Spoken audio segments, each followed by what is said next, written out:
और हमरे यस भाई हमने के जहां भी जाए ना जा जो ना जगह जाए ना जा हमने के ऐसा ना टूट प्यार बा हमने के दोस्त ना हमने के भाई की तरह रहे नहीं जा। हां जी माही मनीषा ऐसा लागत है ना। अच्छा अब तो गीता रानी से कम नहीं लागत हमने के तमाही मनीषा बोल ही नहीं जा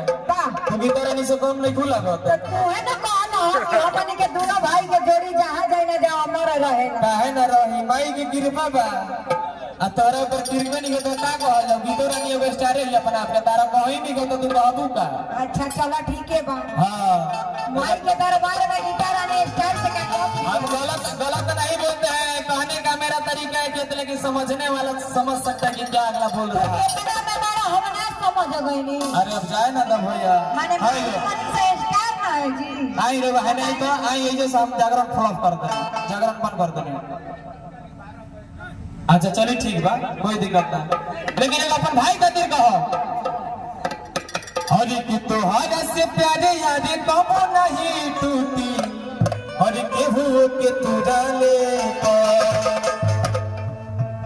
हरि की तोहरा से प्यारे यादें कबो नहीं टूटी भैया रील को बना ली है ये मोबाइल बस हेलो हरि केहू के तुरा ले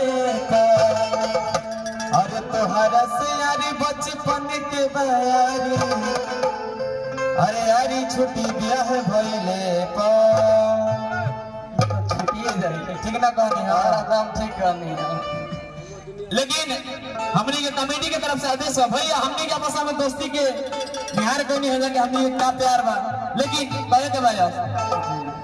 और की मई रबुर रहिया निहारता नया नवा और की छछना तजी रही दे दीदार सावा और अचरा की छैया ओढ़ा दी तू मैया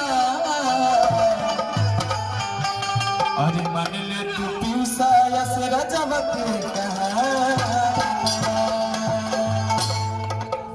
लेकिन यस भाई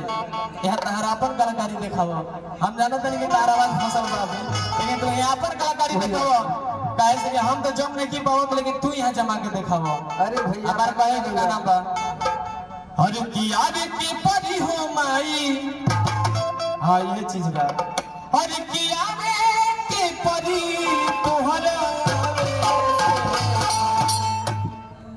हरि की याद की परी हो माई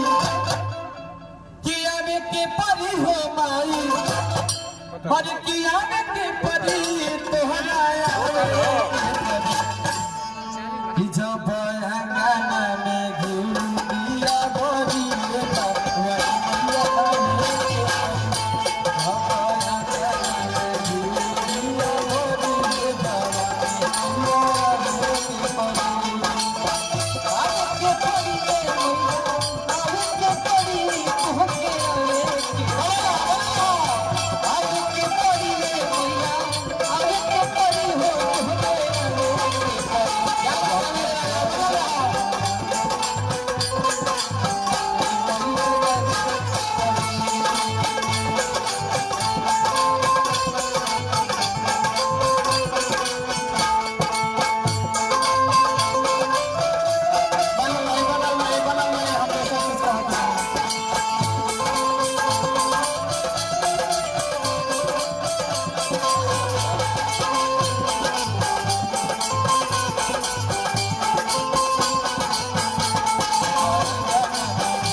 लेकिन माई के जब हवन होला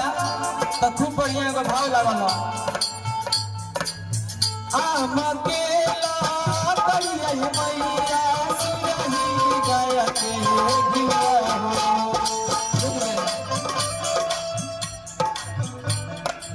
लेकिन ये गीत में वो मिजाज आवेला न भैया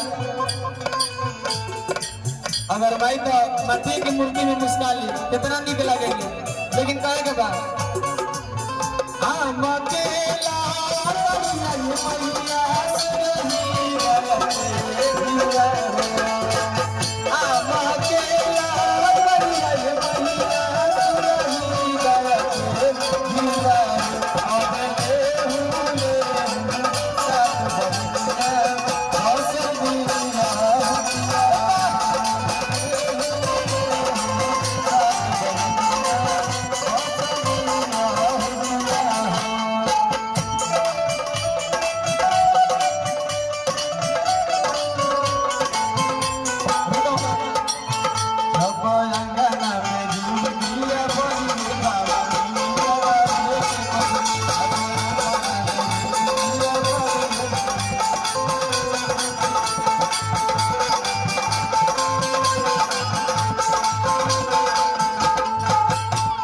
लइका का कहता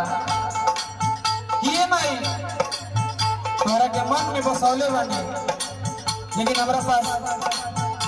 नवरात करे के हमरा पास रुपया पैसा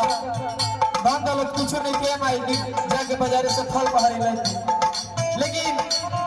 जरा मन से हमारे